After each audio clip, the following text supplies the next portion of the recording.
So friends, we have been talking about transformation right from the first lecture.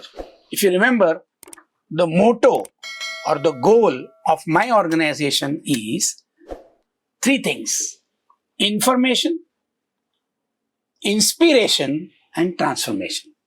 Information means to give you some information which you have never heard before.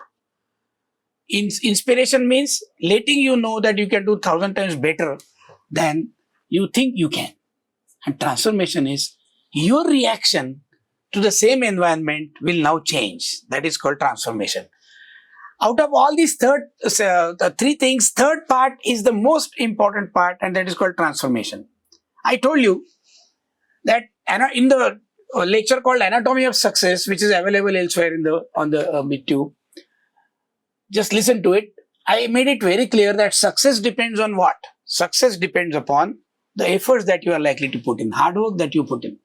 But hard work that you are likely to put in depends upon how hard you will work, how many efforts you will like to put, will depend upon what kind of goals you have selected for yourself.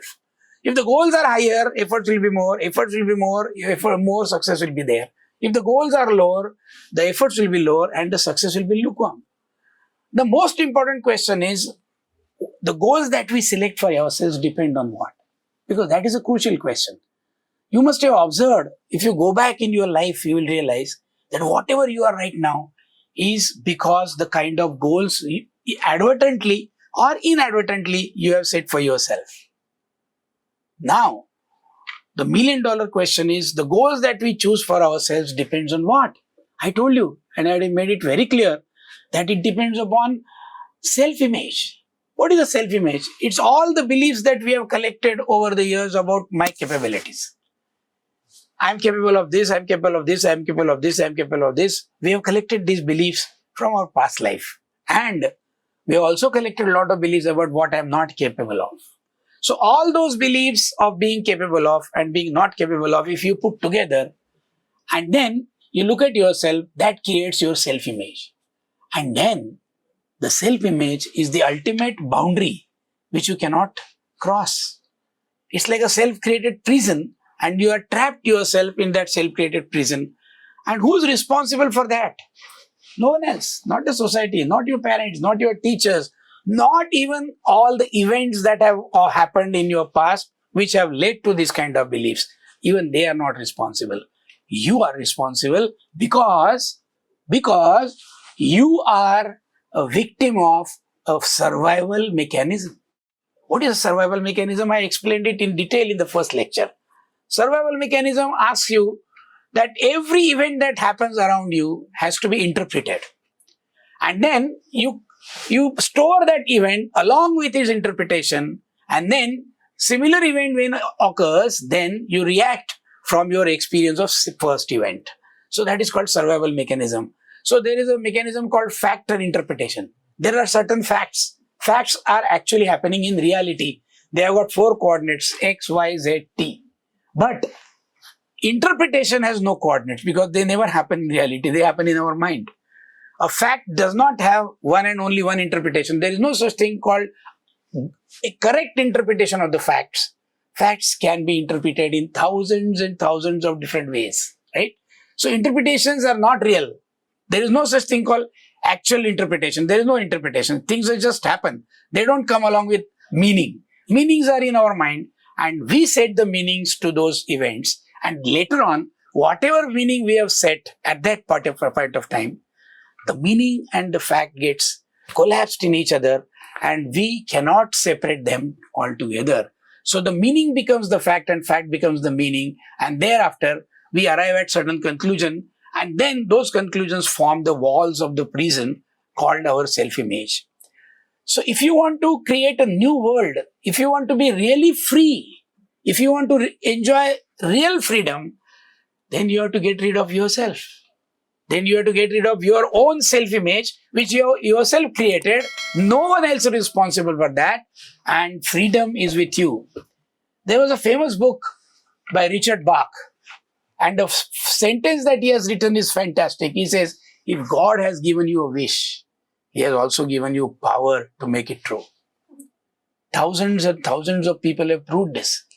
that they wished for something, however outrageous that may be, however impossible that may appear to be, but they made a wish, they, they went for it, come what may. They really struggled very hard.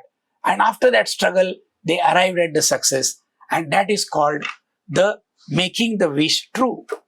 So always remember, if God has given you the wish, He has also given you a power to make it true. I am referring to this kind of power. And that power is in you, that potential is in you. You have to actualize that potential so that you can create magical future for yourself. Of course, that's possible. Why?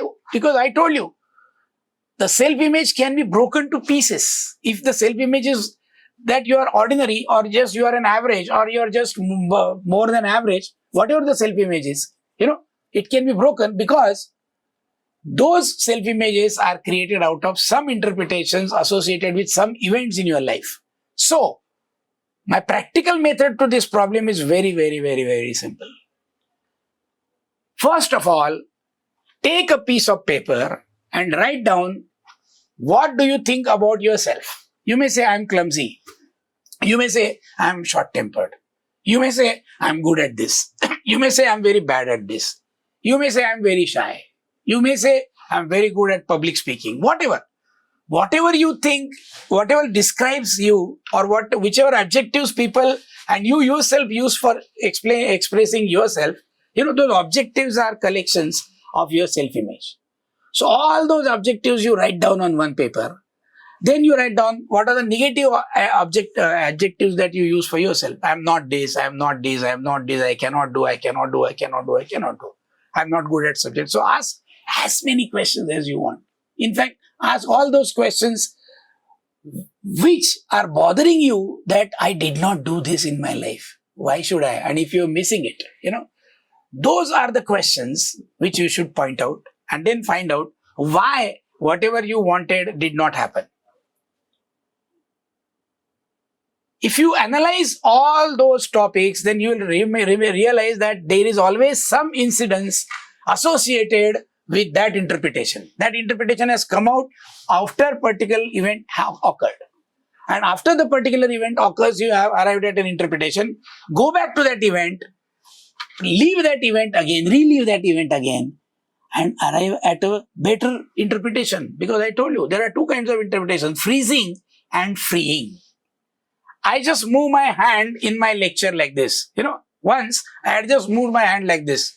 The student on the front bench thought, I am going to hit him. Whereas my intention was not hitting at all. I was just speaking like this, and I was just moving my hand. But he thought, I am going to hit him, and he became very cautious. So what happened? I was just moving my hand. Did it have any meaning associated with? Nothing. So the fact is, I moved my hand. But interpretation is, I am going to hit him. Right? So he could have thought, अरे sir का आदत है ऐसे ही घुमाते रहते हैं, lecture जब देते ना ऐसे हाथ करते रहते हैं. If that interpretation he had, then his reaction will be different. So his reaction depended upon what he thinks about what happened. It's not that happened, but he thinks this is what has happened. Right? अगर कोई भी आदमी मेरे को आके बोलता है, sir आप एक बकवास टीचर हो, तो it can be interpreted as insult. But remember, insult is an interpretation. ऐसा दुनिया में हुआ नहीं है. All that happened is, एक लड़का आके बोला कि तुम्हारा लेक्चर तुम बकवास लेक्चरर हो. एक लड़का आके बोलता है कि तुम बकवास लेक्चरर हो. इसका मतलब मैं बकवास लेक्चरर हूं क्या? No, it is not there. वो कहता है कि मैं बकवास हूं. ठीक है, उसका he has a freedom. Freedom of expression is there in this world, right? Constitutional right है कुछ भी बोलने का किसी के बारे में, तो उसको right है, वो बोला. If I say that he has insulted me, that concept of insult is in my mind, and that is an interpretation. But if I want to free myself from that interpretation, I'll say, get on with your own opinion, just get lost. Whatever you think is your own opinion, fine. Remember, somebody has already said, confidence is not that they should like me. Confidence is not that they should like me. Confidence is that even if they don't like me, I will be fine. I'll be fine even if they don't like me. So whether they like me or not, my confidence will not win away. My confidence will not vanish. That is called confidence. Sacrifice. You should be ready to sacrifice things for getting whatever you want. Because if you don't sacrifice for whatever you want, then whatever you want becomes the sacrifice. You know?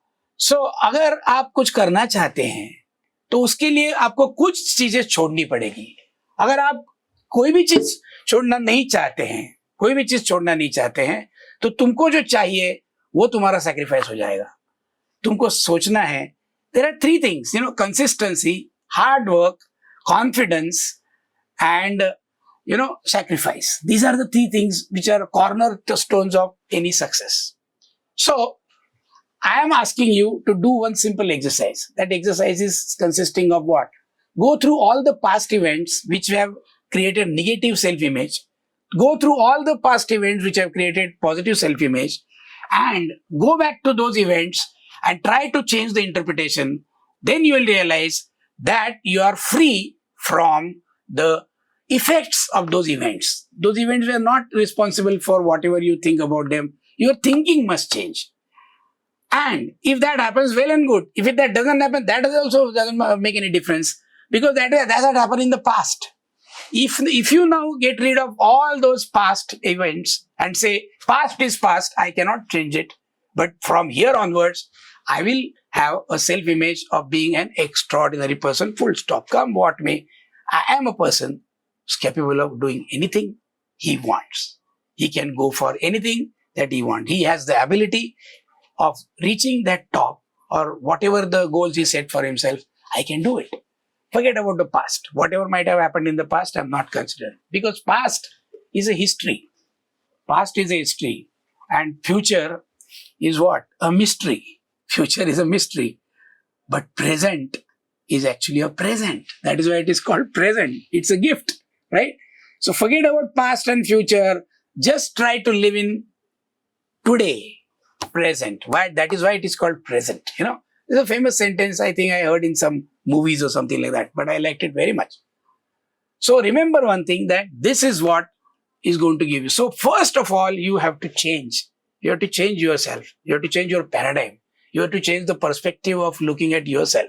If you look at yourself in a particular way, if you are looking at yourself in a particular way till today, then from today onwards, you have to have a different kind of self-image, which will allow you to set different goals, higher goals, extraordinary goals.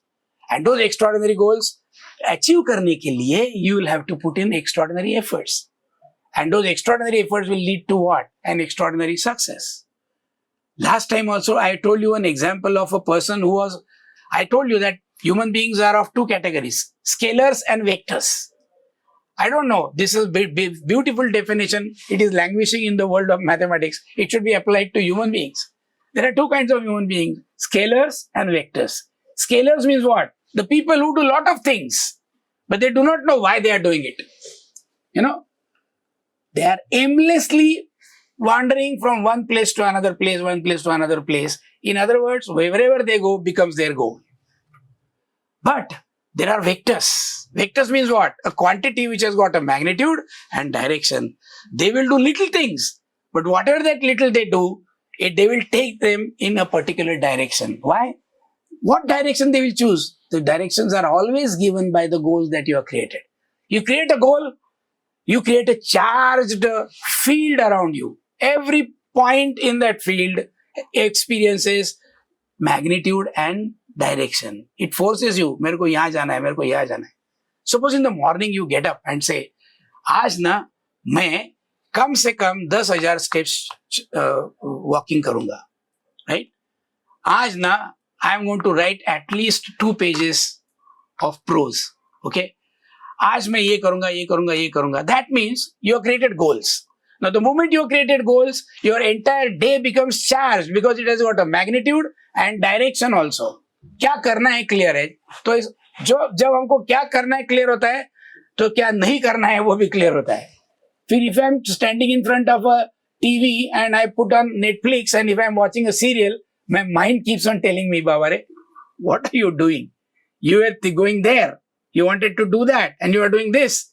But अगर मैंने कुछ गोल ही नहीं रखा है, so that watching Netflix becomes quite obvious to me. Very simple. I'm just flowing along the current. Where that current takes me, I don't mind. So जो जिस तरफ जा रहा है, हम लोग उधर तरफ जा रहे हैं. So in other words, I do not know where am I going, and I will end up somewhere else, right? Because I'm a scalar. I don't have a direction in my life. So in order to have direction, you have to have a goal. In order to have a goal, you have to have very high self-image, right? And remember one thing, do not try to erase even the past self-image. Just have a new self-image for yourself. Because nobody prevents you, it's up to you. And you are going to tell to yourself, not to other people. You are going to tell yourself that I am what I am and I'm as capable of anyone else in this life, in this world. I'm as efficient as anyone else. And I want to do this and I will do it come what may. Now that kind of confidence will give you the greatest amount of success. But there is a but here. Even if you have high aim, even if you are ready to put in efforts, even if you are very highly motivated about your goals, even then there is one thing that will ultimately catapult you into the world of success, and that is two things which I already told you: sacrifice and discipline. Discipline means what? What is the meaning of discipline? Discipline means what? If you promise yourself something and if you do it, that is called discipline. If you promise yourself something and you don't do it, you lose faith in your own self. And thereafter, you are afraid of promising anything for yourself also, because you know you're not going to follow it. So discipline means what? Say few things, but do them. Say few things, but do them. And do them at a desired time, at a predetermined time, right? So discipline is the only way which will propel you towards the success. It's a route for the success. So there are two things. You have to sacrifice certain things which you are doing right now, which may be very pleasing and good for you, but you'll have to sacrifice them. For example, I'm a diabetic patient, right? And I have decided my sugar level should come down. I like sweets, but the discipline tells me that if my goal is to reduce my sugar, then I should avoid all things which have got carbohydrates, which has got some sweet taste and anything. I will have to do it. So I have to sacrifice. But if I sacrifice that, my goal of reducing my sugar level is going to be there. But if I don't sacrifice, then my goal itself is sacrificed. Very simple. So you will realize one thing, that in order to achieve a goal, what you need is a power of discipline and consistency. Power of discipline and consistency. Doing the same thing again and again, till you arrive at what? Success. Till you arrive at what? Success.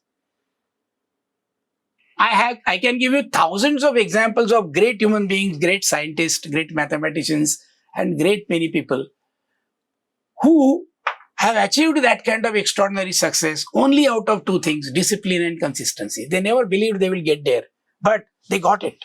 Why? Because I'm telling you the famous sentence by in the book called Secret. What the book says: if you wish certain things powerfully, then the entire universe conspires to make it true. पूरी कायनात आपकी जो इच्छा है वो पूरी करने में लग जाती है, और वो होता है जो आप चाहते थे, right? So this entire universe is like a genie in that Aladdin and the lamp, the genie. The universe is like a genie, and he's asking you, Baba, what do you want? You say, I want to become a clerk in the bank. He says, okay, fine. So he gives you that. You don't say, I want to become an industrialist, the best industrialist in this world.